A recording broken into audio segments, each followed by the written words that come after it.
And now more Scraplife.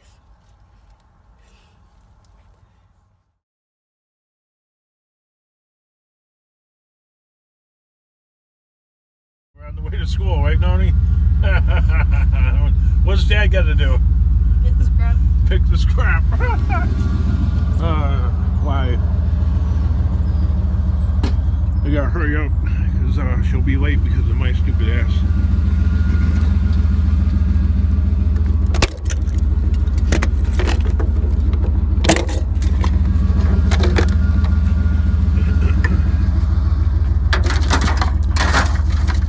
Rip that wire right off, and hey, look at this. Let's flip this open real quick.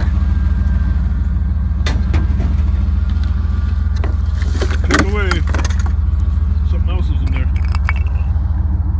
Let's keep that piece of wood. Such a klutz. You gotta leave it better than you found it, right? What else we got?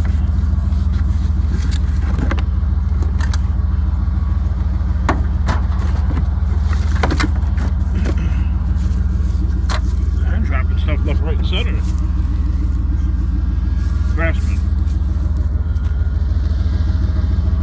Out of season item. Top of the line lawn sprinkler.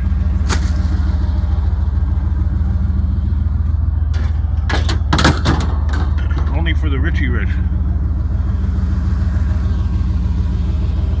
Alright, on to the next, wherever that might be, eh?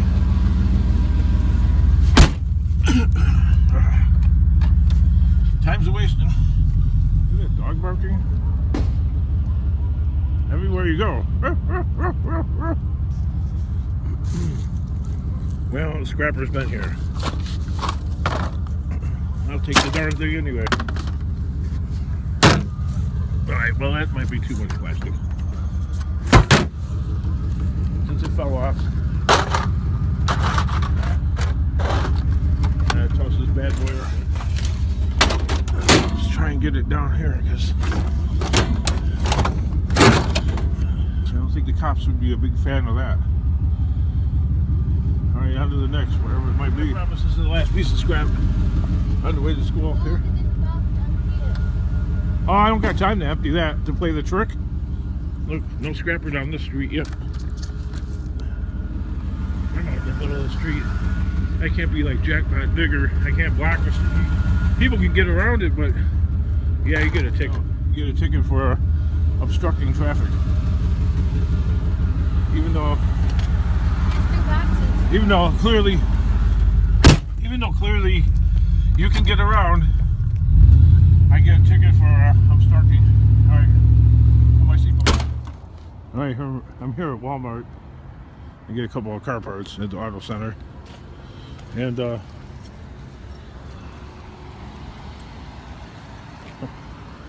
my video here while I'm here at the Walmart getting a car part. That a lot of you guys are commenting on this this very cumbersome wood structure setup that I have, which it is. It's inconvenient. Problem. Okay, now if these walls aren't tied in like this with this metal brace board, the walls become wiggle wobbly. Like they will not remain rigid. They will bow out, they will bow in, they will move. Okay, because there's nothing to keep them together. Nothing. Okay, so people have suggested put a hinge and then you can make a door out of it. Well, when you go and make a door out of it, the weight of the door pulls back on the wall. The wall will not remain rigid. There's nothing keeping it. It's just based into this hole right here in the pickup truck. It's just a 2x4 that's been cut down right here. Okay, so you have half of the 2x4 shoved into the hole there. Yes, I've tried other systems before, screwing things into the bed right there, but what happens, I've done this with, you know, other setups. What happens with that is the torsion, it just like bends out and it will rip anything that you screw in here. It will rip the sheet metal if it has to, and if it doesn't do that, the screws or bolts will break. So this is the only thing that actually like will hold up.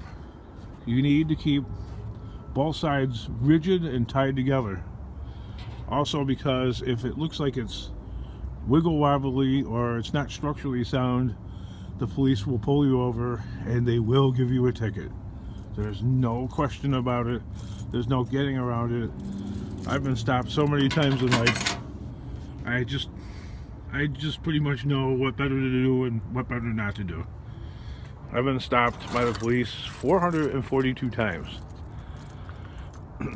Not so much with the scrap trucks, because I learned early on, yeah, keep containment boards of some kind. You have to keep it very solid and rigid. But this is a hassle, and this is the idea that I've come up with to keep the stuff in the truck. Okay, why don't other people have this problem? Like Jackpot Digger's got like this, it looks like an angle iron custom welded rack that he has, and he doesn't have anything going across right there. But then again, his system, his rack, he's driving like a compact pickup, like a little Mazda, you know, based off of the Ford Ranger, so it's not nearly as big as this thing. Okay, this is quite a bit larger. But his rack doesn't look like it goes too much higher than the roof, and this is 4 feet tall right here. This wood plus the depth of the bed, which makes about close to 6 feet. Not quite, just under 6 feet, but this is why you need to keep something like that. And yes, I could cut it down, but the smaller you make it, that means you have less structural integrity, and it's more prone to wiggle wobbling and things falling out.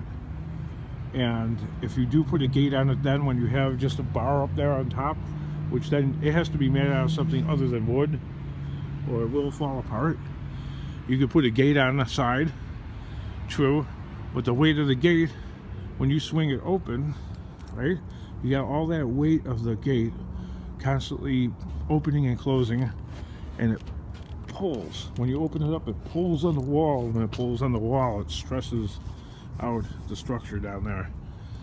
And each time we're doing that, when it's pulling on the wall that way, let's say we have the gate over here, okay, when it's pulling on the structure, it's also pulling on this part of the structure this way, okay, it's pulling that way, and it's also wearing this out, to eventually where the thing becomes sloppy, loose, flimsy, and yeah. So the only way around it is a custom fabricated, welded and bolted together steel structure, like a steel frame. And then I keep wood on the sides even if I did have a steel structure, because if I got little bits and pieces that I find, I don't want them to find their way out on the side and land on the ground and get a ticket. I need to keep my license. Well, why do you have the gate open? And I don't really want to go around for very long like this with this thing tied on like that. But if I do get pulled over, the cop could go, that looks like it's gonna fall out, and I could be like, pull on it, ain't going anywhere. Well, I can't read your license plate.